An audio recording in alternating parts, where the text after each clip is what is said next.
In the fall of 2015, I was in a residential treatment program for my mental health. I was at the lowest I had ever been. I was suicidal, I was cutting myself, and I didn't see the point of living. Most days I could barely get out of bed in the morning. I only showered because I was told to. I only ate because these people looking after me weren't my parents, so I found it a little harder to be defiant. I only looked after myself because there was someone there 24/7 telling me that I needed to, but I didn't want to. I was perfectly happy in my misery. I found comfort in it. I felt like I didn't deserve happiness, so why would I search for it? There were a lot of factors that brought me to this place. My mother had just abandoned me, and I wasn't getting along with my stepmom. I was a victim of sexual assault, and I surrounded myself with miserable people who made me feel safe in my sadness. But the biggest factor of all was that I didn't believe that I could reach a place where I could honestly look myself in the eye and say, I'm happy, and I love you. Now, ask anyone around me and they'll tell you that my most defining characteristic is how I don't care what people think or my confidence. So, how did I go from hating myself inside and out to living loud and proud?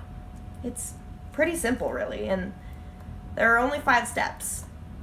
But before you begin, you have to honestly believe that you can unlearn your self-hatred, or else change will never happen. Step 1 is to take care of yourself. Eat right, stay clean, do things that make you happy, dress in clothes that make you feel your best.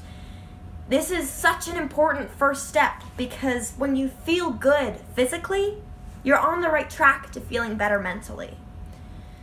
Step 2 is to change your thinking. People are so critical of themselves, but they would never talk like that to another person. Why? Because it's super unkind. You wouldn't go up to a stranger and say, hey, your nose is ugly. You wouldn't tell your best friend, you're such a burden, and everything bad that has ever happened in my life is your fault. So, why is that an okay thing to say to yourself? And do you really not like yourself? Or do you just not like an aspect of yourself? Look in the mirror and pick out something about yourself that you do like. Maybe it's your eye color, or the shape of your jaw, or your lips. Now pick out something about your personality. Maybe it's that you're kind, or you're funny, or you're creative. When you catch yourself saying something negative about yourself, I've discovered 2 things that have worked pretty well for me. The first is to give yourself a daily affirmation. Tell yourself that you are worthy of love. Remind yourself that you are young, and one day the problems in your life that seem so huge will one day be so far in the past that you'll forget why they bothered you in the first place. Remind yourself to stop comparing yourself to others because everyone is different.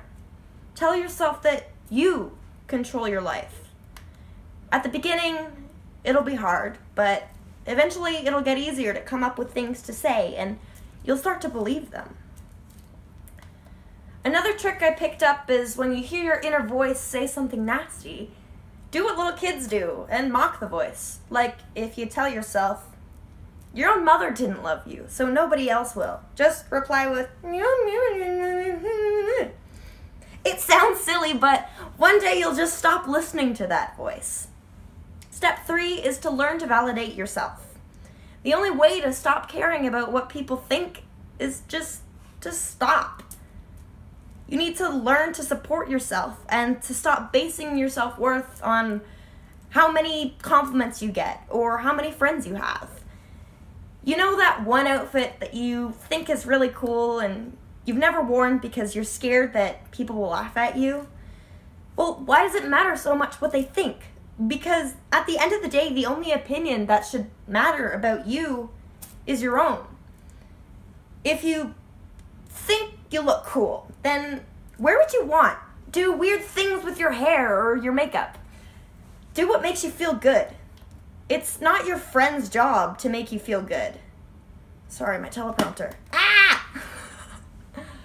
It's not a boy's job to make you feel pretty, and it's not a girl's job to make you feel handsome.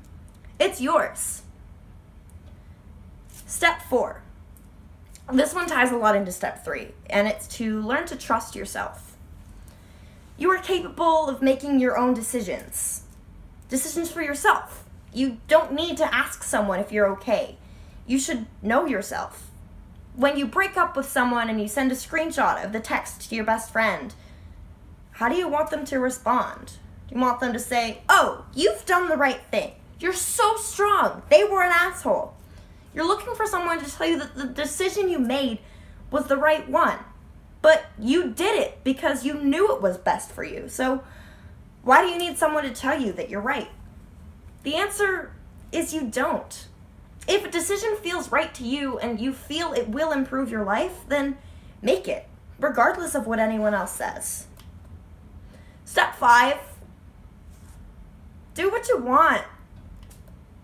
You begin to love life when you're free. You start seeing all the colors in your world start to brighten because you've thrown away the invisible shackles that were holding you back from living your best life. If you have an issue with your body, then learn to eat healthy, but don't punish yourself for having a snack now and then. If your issue is self-doubt, then don't be afraid to try new things. Failure is a part of life, and you'll never know if you're good at something if you don't try it. Look at your life as it is right now and think, what would I be doing right now if I didn't hate myself? Think about what your life can become. Strive to achieve that life. Now, I'll leave you with my favorite quote. You are your only constant. In this ever-changing world, you're the only thing that will be by your side from the moment you're born until the second you die. You are the only person that will always be there for you through thick and thin. Now imagine being chained to the hip to a bully who criticizes your every move. Now imagine holding hands with someone who always tells you, you're okay. You can get through this. What would you prefer? You can be that bully, but you'll just live a life of misery. But once you learn to become your own guardian angel, your life will get a whole lot brighter.